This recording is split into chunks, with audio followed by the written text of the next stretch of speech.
வைக்க போகிறோம். இன்றைக்கி நம்ம வந்து வந்து எண்ணெய் ஆயில் போட்டுக்கலாம்.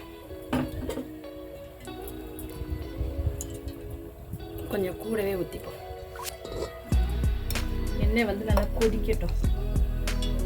நம்ம வந்து குழம்ப வந்து கூட்டி வச்சுருக்கோம். குழம்பு மிளகாய்த்தூள் போட்டு, மிளகாத்தூள் போட்டு, தனி மிளகாய்த்தூள் கொஞ்சம் போட்டிருக்கேன், மஞ்சத்தூள் போட்டிருக்கேன், புளி கரைச்சி குழம்ப வந்து கூட்டி வச்சுருக்கேன். அதில் ஒரு பச்சை மிளகா போட்டிருக்கேன். நம்ம வந்து கருவாடு எடுத்து வச்சுருக்கோம், நெத்திலி கருவாடு எடுத்து வச்சுருக்கோம், தட்டைப்பயிறு எடுத்து வச்சுருக்கோம், மிளகு இது வந்து வெந்தயம் சீரகம் எடுத்து வச்சுருக்கோம், தக்காளி எடுத்து வச்சுருக்கோம், சின்ன வெங்காயம் எடுத்து வச்சுருக்கோம், கொஞ்சம் மிளகாத்தூள் வச்சுருக்கோம், கருவேப்பிலை வச்சுருக்கோம்.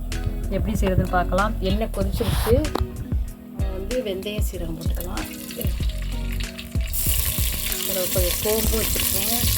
இந்த மாதிரி தட்டைப்பயிரையும் போட்டலாம். வெங்காயத்தையும் போட்டுருவோம். போட்டு வதக்கி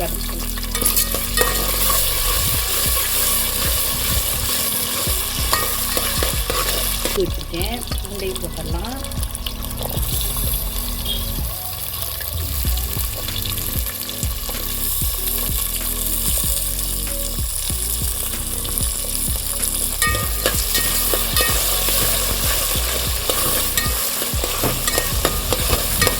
கொஞ்சம் வந்து தக்காளி கருவாடு போட்டுடலாம்.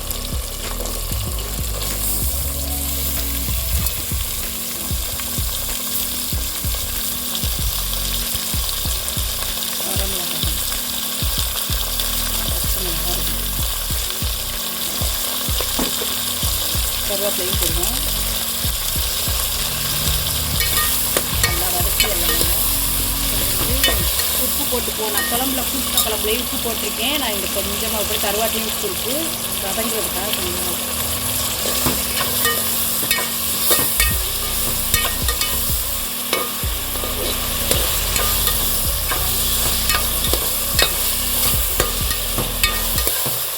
அடுத்து கொஞ்சம் மிளகாத்தூள் போட்டலாம்.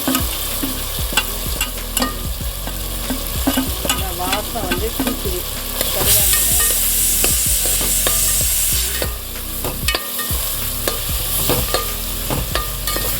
அடுத்து நம்ம அந்த குழம்பை வந்து கூட்டி வச்சுருக்கோம்ல குழம்பு, அதை வந்து நம்ம இதில் ஊற்றிடலாம்.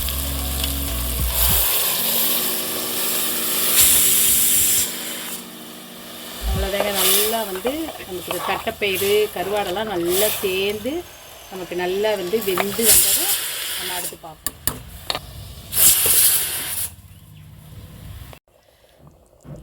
இப்போ வந்து கருவாட்டு குழம்பு ரெடி ஆயிடுச்சு. தட்டைப்பயிரும் வெந்துருச்சு, கருவாடும் நல்லா வெந்துருச்சு. இங்கே பாருங்க, சூப்பரான ருசியான கருவாட்டு குழம்பு ரெடி ஆயிடுச்சு.